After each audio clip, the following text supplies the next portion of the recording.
Assalamualaikum warahmatullahi wabarakatuh. Sobat-sobatku yang dirahmati Allah, mari pada kesempatan ini kita lanjutkan ngaji kita tentang surat Al-Fatihah yang kali ini adalah ayat yang kelima. Iyyaka na'budu wa iyyaka nasta'in. Hanya kepada Engkaulah kami menyembah dan hanya kepada Engkaulah kami mohon pertolongan. Tafsirnya adalah bahwa atas dasar itu semua hanya kepada Engkaulah kami menyembah dan beribadah dengan penuh ketulusan, kekhusyukan dan tawakal. Dan hanya kepada Engkaulah kami memohon pertolongan dalam segala urusan dan keadaan kami, sambil kami berusaha keras. Di dalam ayat-ayat sebelumnya disebutkan 4 macam dari sifat-sifat Allah, yaitu pendidik seluruh alam, maha pengasih, maha penyayang, dan yang menguasai hari pembalasan. Sifat-sifat yang disebut itu adalah sifat-sifat kesempurnaan yang hanya Allah saja yang mempunyainya. Sebab itu pada ayat ini Allah mengajarkan kepada hambanya bahwa Allah sajalah yang patut disembah dan kepadanya sajalah seharusnya manusia memohon pertolongan, dan bahwa hambanya haruslah mengikrarkan yang demikian itu. Iyaka hanya kepada Engkau.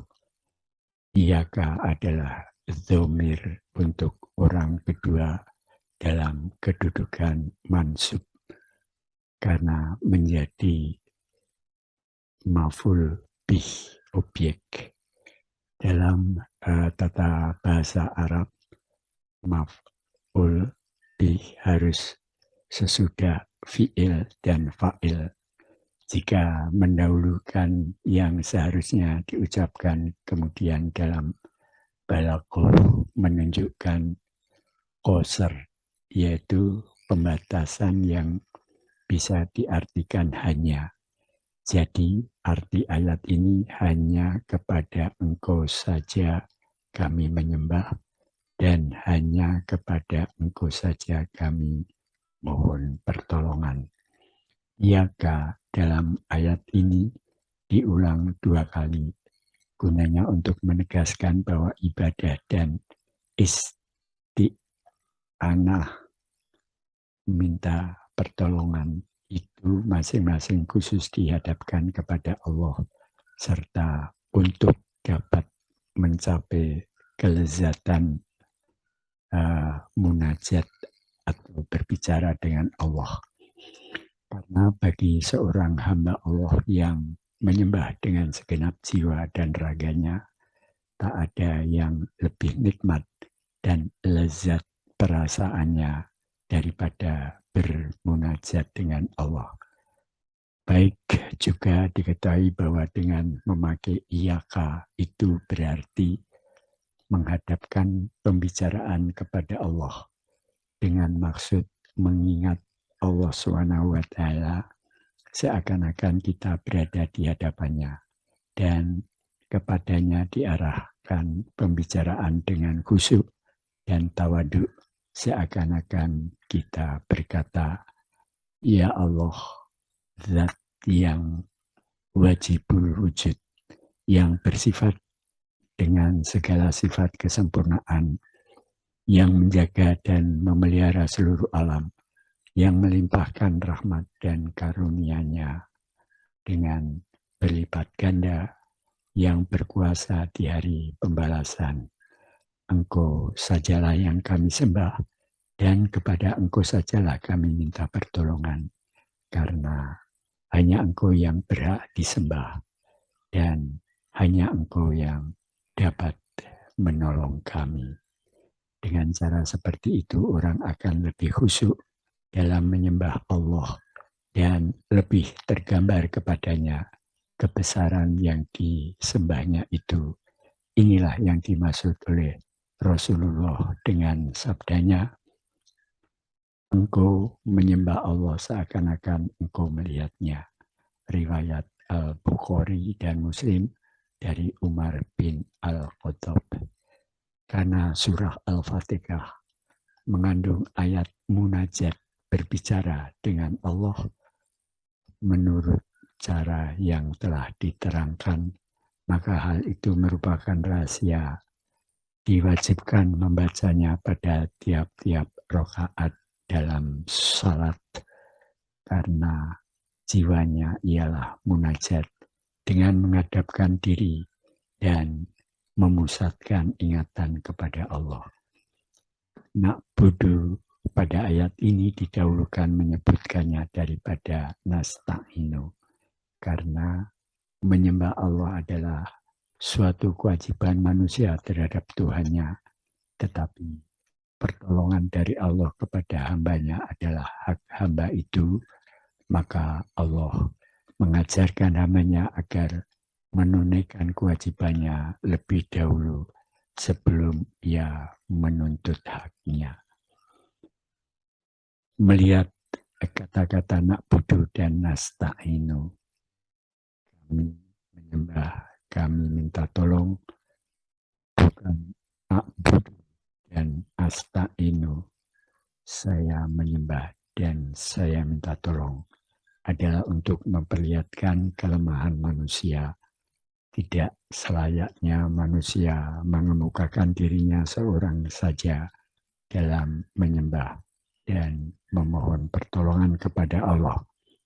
Seakan-akan penunaian kewajiban beribadah dan permohonan pertolongan kepada Allah itu belum lagi sempurna, kecuali kalau dikerjakan bersama-sama. Ibadah secara istilah ialah semua perkataan, perbuatan, dan pikiran yang bertujuan untuk mencari ridho Allah. Arti ibadah sebagai disebutkan di atas ialah tunduk dan berserah diri kepada Allah yang disebabkan oleh kesadaran bahwa Allah yang menciptakan alam ini, yang menumbuhkan, yang mengembangkan, yang menjaga dan memelihara, serta yang membawanya dari suatu keadaan kepada keadaan yang lain hingga tercapai kesempurnaannya. Tegasnya ibadah itu timbulnya dari perasaan tauhid. Oleh karenanya, orang yang suka memikirkan keadaan alam ini, yang memperhatikan perjalanan bintang-bintang, kehidupan tumbuh-tumbuhan, binatang, dan manusia, bahkan yang mau memperhatikan dirinya sendiri, yakinlah dia bahwa di balik alam yang zahir ada zat yang gaib, yang mengendalikan alam ini, yang bersifat dengan segala sifat kesempurnaannya, yakni dialah yang maha kuasa, maha pengasih, maha mengetahui, dan sebagainya. Maka tumbuhlah dalam sanubarinya perasaan bersyukur dan berutang budi kepada zat yang maha kuasa, maha pengasih, dan maha mengetahui itu. Perasaan inilah yang menggerakkan bibirnya untuk menuturkan puji-pujian dan yang mendorong jiwa dan raganya untuk menyembah dan merendahkan diri kepada Allah yang Maha Kuasa itu sebagai pernyataan bersyukur dan membalas budi kepadanya. Tetapi ada juga manusia yang tidak mau berpikir dan selanjutnya tidak sadar akan kebesaran dan kekuasaan Allah, sering melupakannya. Sebab itulah setiap agama mensyariatkan bermacam-macam ibadah gunanya untuk mengingatkan manusia kepada kebesaran dan kekuasaan Allah. Dengan keterangan ini terlihat bahwa tauhid dan ibadah itu saling mempengaruhi, dengan arti bahwa tauhid menumbuhkan ibadah dan ibadah memupuk tauhid. Tiap-tiap ibadah yang dikerjakan karena didorong oleh perasaan yang disebutkan itu niscaya berpengaruh kepada tabiat dan budi pekerti orang yang melakukannya.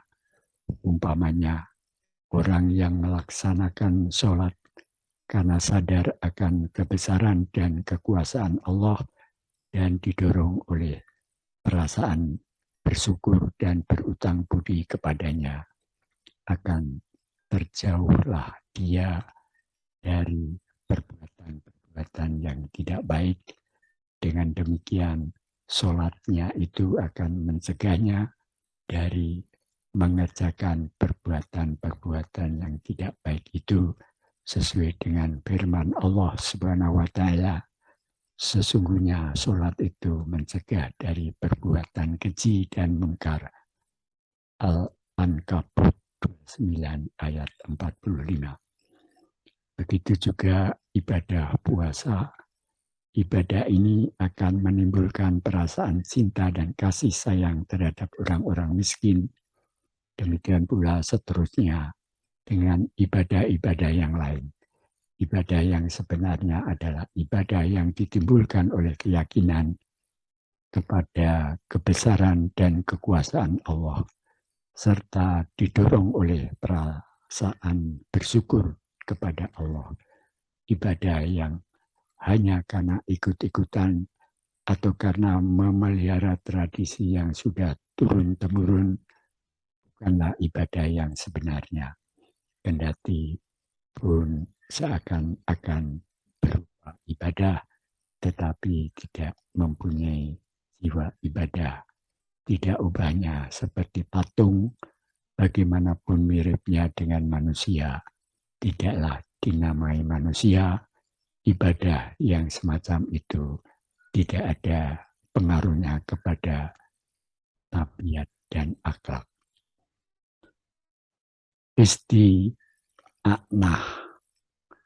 memohon pertolongan, seperti disebutkan di atas, khusus dihadapkan kepada Allah dengan arti bahwa tidak ada yang berhak dimohonkan pertolongan kepada Allah. Pada ayat yang lain, Allah menyuruh manusia untuk tolong-menolong dalam mengerjakan kebaikan. Allah berfirman, dan tolong-menolonglah kamu dalam mengerjakan kebaikan dan takwa. Surat Al-Ma'idah 5 ayat 2. Demikian sobat-sobatku yang dirahmati Allah. Terima kasih kalian sudah menonton video ini. Sampai jumpa lagi di kesempatan mendatang. Wabillahi taufiq wal hidayah. Wassalamualaikum warahmatullahi wabarakatuh.